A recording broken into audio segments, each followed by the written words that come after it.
In today's tech video, we are going to unbox and take a good look here at this new VR headset. This is the Meta Quest 3.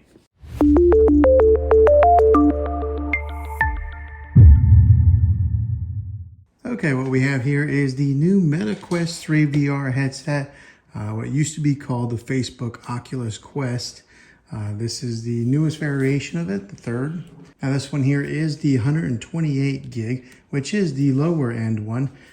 They do have one that's got more gigabytes on it, but I thought that 128 gig was plenty enough for me. But let's go ahead and unbox this and see what's inside the box here.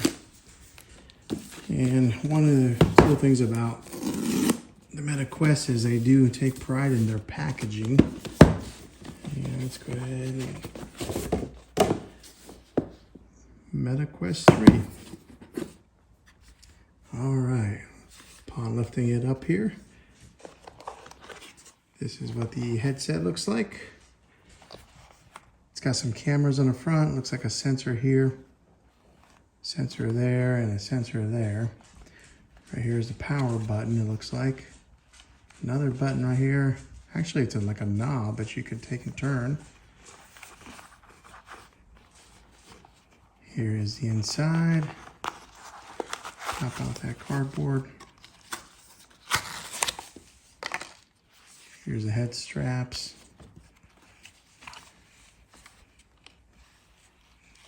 There's the inside there. Pull those off. Okay. Now this is much thinner than the previous version. But yeah, it's a nice looking VR headset. There's a port there to like a 3.5 jack port. And then right here is a USB-C charging port. Let's take a look at the controls. So these are a lot different than what the previous generation is. As soon as you pull this off here, it'll connect with the batteries on the internal.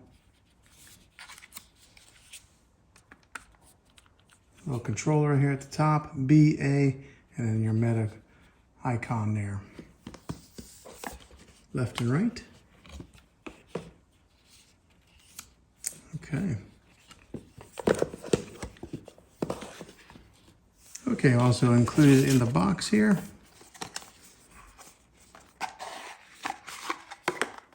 is the charging case, or actually the charger itself. So it's a cylinder shape versus last year's model was more of a rectangle.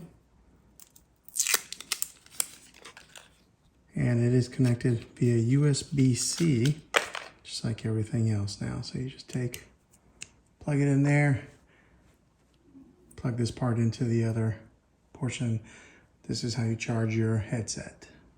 Okay, upon opening it up here, you'll see that it tells you where the power button is located here on the side, which is that circle right there. And then it tells you how to adjust your straps to fit correctly. And then you can scan that icon there so that way you can get the app to get this thing started. Now, from what I gathered before, you don't need to sync this up with your Facebook account. You can just get started with an email address. Some people were annoyed by the fact that they did have to have their Facebook account linked up with the VR headset in order to get it running. But that was last year's version. This year, this is not the case for this year. But there you go. There is the unboxing of the new Meta Quest 3. Hopefully this gives you an idea of what to expect if you are looking to get this headset here. But yeah, go ahead and give this video a thumbs up if it was helpful. Go ahead and subscribe to my channel. I make tech videos all the time, and I'd love to have you back in the next one. Take care.